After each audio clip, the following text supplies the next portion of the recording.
This is the story of Street Fighter in about 5 minutes or less. The Street Fighter series has a complex and convoluted storyline with multiple characters and alternate paths, so we did our best here to try to make sense of it all. The story begins with the first World Warrior tournament. Nobody knows who started it or why, but the prize is bragging rights. Our story begins with two warriors, Ryu and Ken, trained by a legendary fighter named Gouken. The pair set out to compete in the tournament against the world's finest warriors. The main competition is 7-foot-tall Muay Thai master Sagat, and Ryu is no match for him. In good sportsmanship though, Sagat reaches out to help Ryu up at the end of the fight, but that only activates his trap card. Ryu taps into his dark energy and hits Sagat with a dragon punch so brutal it scars him for life. And Sagat, depressed and apprenticeless, vows to get revenge. Ryu returns home after his controversial win in the tournament, only to find out that his master has been murdered. Realizing only an extremely powerful fighter would have defeated him, Ryu sets out on a quest to take on the world's best fighters, hoping to one day find and confront the mystery warrior. Ryu, in his bag, can't seem to win a battle against his friend Ken, pushes away all his many fans, and even loses against his long-standing rival Sagat. Just when all hope is lost, his master's killer makes his presence known. Akuma, a literal beast of a martial artist, and brother to Ryu's master, Gouken. That kind of makes him like his uncle? Gouken and Akuma trained together, and during their Mark of Mastery exam, Akuma gave himself over to the dark side and in Sith fashion, killed his master.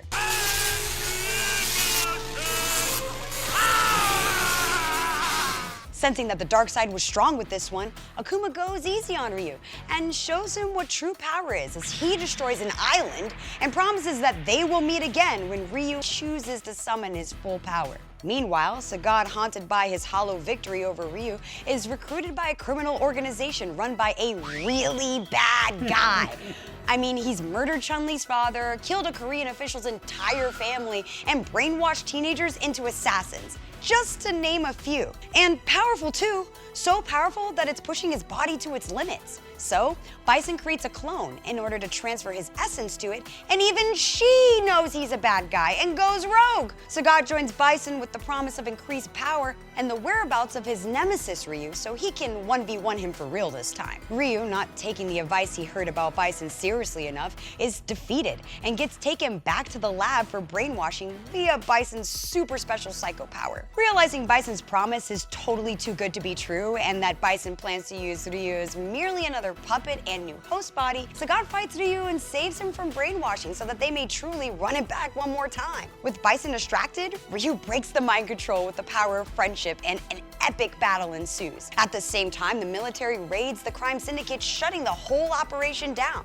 Ryu, triumphant over Bison without using his dark powers, was able to temporarily destroy him. Thinking fast, Bison hides his soul in a host. Remember her? Until a new body is ready for him. The remnants of the crime group rebuild and form the First Order. Bison gets a new body and craves payback. In order to get revenge, Bison hosts a new World Warrior tournament to lure out the powerful fighters. Not the smartest idea when you're not at your strongest, but the fighters take the bait. With the tournament underway, a new challenger appears and breaks all the rules. Uncle Akuma, who missed registration, catches Bison off guard and kills him in an instant. Akuma becomes the final boss of the tournament, and the true winner is kind of left up for debate. With Bison dead, the organization goes under some rebranding, led by a new baddie, whose scientists believe Ryu's latent dark powers are the key to their studies. And, well, the best way to lure fighters out is to throw another tournament. During the competition, they'll get more data for their secret bioweapon project that analyzes data from participants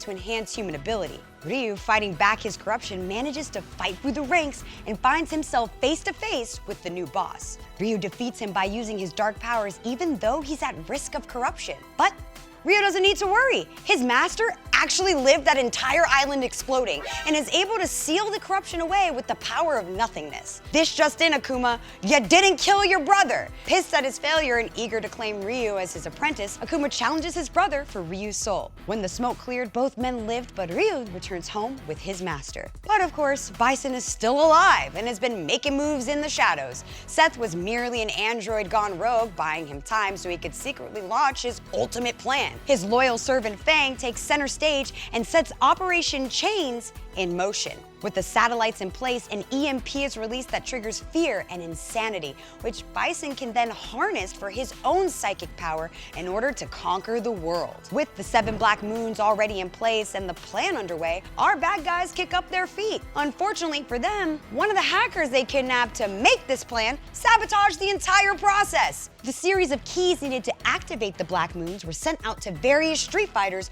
around the world for safekeeping. 2 main factions set out to stop the attack and help gather the keys. All while Ryu is being hunted by a soul stealer and must conquer his inner darkness in order to truly harness his power and fight back. Now, with Ryu in chat, our heroes are unstoppable. With the operation failed, Ryu confronts godlike Bison by harnessing his dark energy and destroys the villain once and for all. Or so it seems. Years later, with the crime syndicate completely gone, the Illuminati step in. Run by Gil, a powerful self-proclaimed religious figure who wants to find the strongest and most worthy to join his eventual utopia. The New Kids on the Block hold another World Warrior tournament for the sake of checking out fighters' potential, all monitored by the mysterious Q. But with the tournament on again, our warriors can get back to doing what they do best: street fight.